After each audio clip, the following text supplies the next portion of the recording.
was a lot of adverts on last night's episode of AEW Rampage. Now, I never have a problem with that because you have to have advertising. How do you think you're going to make money? But it means for the rest of the day, I am going to be singing, "Here Comes Rampage, dun dun dun dun dun dun." Because if you watch it on Fight TV, like I do, when they cut to commercials, you get the theme song. It is so damn catchy. Salute to Ruckus, he knows what he's doing. But my name is Simon WhatCulture, thank you for joining me as always, and another Friday night is in the books, which means we do have an episode of All Elite Wrestling Rampage to check out, but was it any good, or was it absolutely rubbish? Only this knows, the finger of power, and if you've never watched this before and you think, Simon, that's very immature, yes, yes it is, let's up those downs.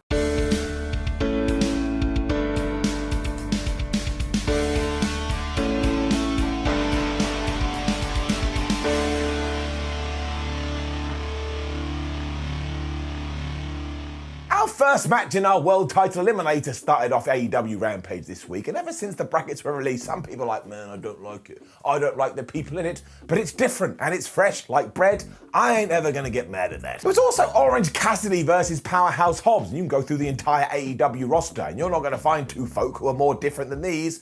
And we tied some story into it, because last year Mr. Cassidy had beaten Mr. Hobbs on AEW Dark in 12 seconds, so now the Powerhouse wanted to get his revenge. So even if you had just started watching AEW tonight, all of a sudden you'd be like, oh man, I can understand that narrative. It really is that easy. Cassidy's ribs were also taped up after that beating he had taken in the ladder match, so Powerhouse, being the smart guy he was like, well, I'm just gonna try and get those ribs and absolutely destroy them. You also had Matt Hardy in the crowd who's all like, ha ha ha, I love seeing this Peter fruit get broken up. I really like Matt Hardy. Hobbs was then systematically wrecking Orange Cassidy, and this was just a big man slapping around some other meat. And the greatest thing here was the visual, because Orange Cassidy is not a big man, and Powerhouse Hobbs is a very big man, and I always enjoy that. Do you know why we still tell the story of David and Goliath? Because it ain't ever gonna get old. This beating was so bad at one point, even the ref was like, look, Hobbs, man, maybe you wanna back this off a little bit. And because Powerhouse got so mad at the official, Hook got on the apron, he was like, dude, you have to calm down. This isn't gonna go very well at all. And clearly Hook has powers where he can see in the future, because he was absolutely right. Because Orange, being the smart guy that he was, saw what was going on. He busted out the mousetrap pin, which yes, essentially is like the most devastating move in all of sports entertainment, the surprise roll-up. But because he has beaten so many people with that move, and nobody can kick out of it, Powerhouse Hobbs was the same, Orange Cassidy won, he's going through to round 2, he's just getting it up. I kind of felt like maybe this is leading to some tension between Team Taz, and I really hope that doesn't happen. I don't know what they've done over the last 12 months, but they have become one of my favorite groups in wrestling. I want them to be together forever. Also, this was a truly good way to not only advance Cassidy to the next round, but to utterly protect Powerhouse Hobbs. So some serious thinking went into this. Good. We then got a skit on Rampage, and I said, hell yeah. Like, as much as I enjoy the whole match format, sometimes you do need to put these things in here so fans can go, oh my gosh, it is just like AEW Dynamite. I better tune in.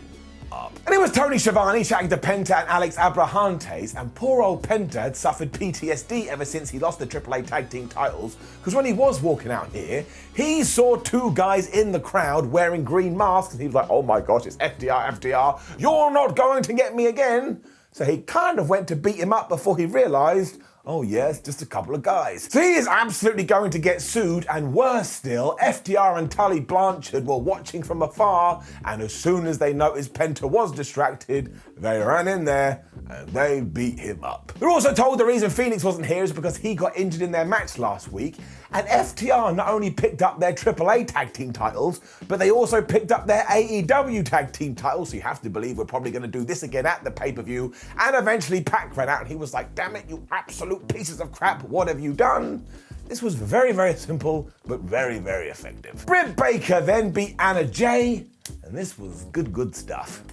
It was also made so much better thanks to Anna Jay, because if you had been following her on social media both before and after the fact, she was treating Britt Baker like her Achilles heel, like they fought and she's lost, and they fought and she's lost, and once again they fought, and she lost. Both were going for their submissions in the early going, and why the hell not? The whole point of this is to win a match. When Britt Baker was like, all right, this isn't working, why don't I work over her arm? But Anna Jay was having none of that, and she just booted her and started going for the Koji clutch. But once again, Britt was like, no. Well, I say that what she actually did was basically pull her hair and throw her into the post, That looked like it sucked. Baker thought that was it, so she asked for the glove in order to go for the lockjaw, but Anna Jay was like, you have underestimated me. So she hit a DDT, she hit a drop kick, and then she was going for the Queen Slayer, but Baker was like, no, I don't want it, so she got to the ropes. Jamie Hayter then cast Distraction, which almost did screw over Anna Jay, but thankfully she kicked out, and then she went back to her choke, but Britt Baker actually did that Bret Hart pin when you kind of run into the turnbuckle and try to reverse it, but Anna Jay was like, no, I have locked this in,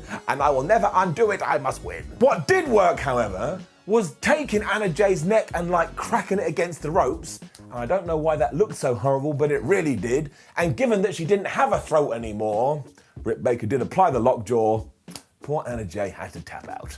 Seriously though, once again, what a great way to make your champion still the champion, but also have the challenger coming up smelling of roses. This is something that AEW is really good at. People get defeated, they still somehow win. That doesn't make any sense, but hopefully you take my point. We also use this at the start to our next feud, because afterwards Britt Baker was like, oh, I'm gonna beat you up because I can. When, of course, out came Anna Jay's best friend, Ty Conte. She tased Britt Baker and her goofs off. She then held the AEW women's title aloft above her head, and now we can do that at Full Gear. While I don't think Britt Baker should be losing that championship at that show, would I be all right with Ty Conte winning it? Yes, I would, so the job has been done. We then found out the brackets for the women's TBS title tournament, and it was kind of strange, because Thunder Rosa, Jade Cargill, Nyla Rose, and Chris Statlander are all getting buys. And I was like, well, that's kind of freaky-deaky. But we are going to get Anna Jay taking on Jamie Hayter, which makes sense given what we just saw. The Bunny is taking on Red Velvet, Serena Deeb is taking on Shida, and Penelope Ford is taking on Ruby Soho. So this is kind of cool because we have some feuds that are now being inserted into the tournament. And if I was going to make a guess right now, I would say Ruby Soho or Jade Cargill, or maybe Thunder Rosa. That was a terrible prediction. For some reason, Tony Schiavone was then doing Mark Henry's job of introducing the main event, so I guess Mark Henry was, I don't know, asleep. Why not? I'm pretty tired. I would sleep too. But it was Andrade versus Pac 2, and good grief, somebody call my mother and tell her we just saw a phenomenal wrestling match. Don't do that, you'll just be annoying her. She doesn't care, but this was great. A rule had been put in place that nobody was allowed at ringside, so we were banning all shenanigans. And if you're not sure whether you want to watch this, just go and check out the first 30 seconds. They do so many moves, you would just be sat there going, I don't understand how they do it. This broke physics and this broke maths. They shouldn't have been able to get as many maneuvers as they did into this 30 seconds chunk, but flub me, it was just go, go, go, go, go. So I was hooked instantly because this was like drugs, although somehow it was just two massive boots that took them to the outside, and because it was 2021, Andrade did a dive. But they then went back into the squared circle, and Andrade hit the three amigos, and all the crowd were going, Eddie, Eddie, and it just hits you right here in your tum-tum. I think it's great. He really flubbed up when he went for a kick and missed, and he took the most grotesque bump over the top rope to the floor. So do you know what Pac did? Of course, like a normal human, he just got out and went and joined him. But of course, he didn't do that. And he hit a Hurricane Rana outside, inside, other way around, inside, outside. But Andrade's poor body went flying into this chair. And it wasn't a nice steel chair. It was like a real chair. And Andrade's back was probably like, what are you doing, brah? You do know I'm part of you. Would you stop it? He then came off the top with this moonsault that defied belief. And I don't know how they both weren't dead. He got so much height, and of course Andrade tried to catch him, but that would be like trying to eat an orange with your ear. I don't know what I'm talking about anymore, but this was truly unreal. Pac then smashed out this amazing cutter for this near fall, and I was like, oh man, this is absolutely fantastic. And then Andrade not only hit a reverse DDT into an apron, but also a springboard DDT. And this was so crazy, the fans didn't even know how to react. They kind of went quiet like, is he dead? Oh, I think he's dead. And even I thought he was dead. How was he not dead? We then had a top rope brainbuster, so I was like, man, this is just happening on free television on a Friday. I don't know what's going on. And sure, some people got a little annoyed by the ending, but I don't understand how that's true. Because Andrade was going to go for his hammerlock DDT, but yes, Pac reversed it into the most devastating move in all of sports entertainment, the surprise roll-up, but it was so well done, and what had preceded it was so damn good, they could have ended this by tickling each other, and I wouldn't have cared. If you thought this wasn't enough either, AEW continued to give you what you wanted. Thank you very much, Batista. Because instantly the lights went out, and as I have said time and time again, any wrestling company can do the lights out spot, I don't know, 52 times in an evening, and even on the 52nd time, I'll be like, yeah, woohoo, lights out spot. When they came back on though, Malachi Black was in the ring, and he teamed up with Andrade to kick the crap out of Pac. And I suppose this was meant to be a wink, wink, nod, nod to their past. But then crazy Arn Anderson just walked out and he did this. He took his hand in a gun-like position and he basically shot it into the ring. But that was a sign for Cody Rhodes to appear. And my word, was he pissed off. Because he smashed absolutely everybody. He took out Malachi Black, he took out Andrade, and he went to get a chair, which is when Malachi Black bailed. And do you know what the fans did? They cheered Cody, they booed Malachi, which hasn't happened so far, so this story has worked exactly as intended. And man, I was so pumped watching this, and that match was so damn good, it ended with me desperate for more professional wrestling. So there's only one thing to do when somebody is able to achieve that feeling within you. It doesn't just get an up, kapow, it gets the golden up. I mean, it was absolutely fantastic. Please go and watch it. I mean, I think it takes up about 25 minutes from start to finish, but it is just wonderful adrenaline injected right into your veins, and Rampage continue its streak, because overall, it is getting it up. Now, please do leave a comment below and let us know what you thought about last night's AEW Rampage, including that main event. I'd love to get your thoughts. Like the video, share the video, and subscribe. Head over to WhatCulture, where you can keep up to date with all the latest wrestling news. Make sure you come follow us on social media. And as I always say,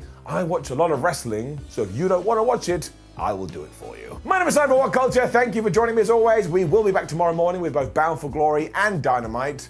Then I have to sleep. Will I? No, but I'll try. Goodbye.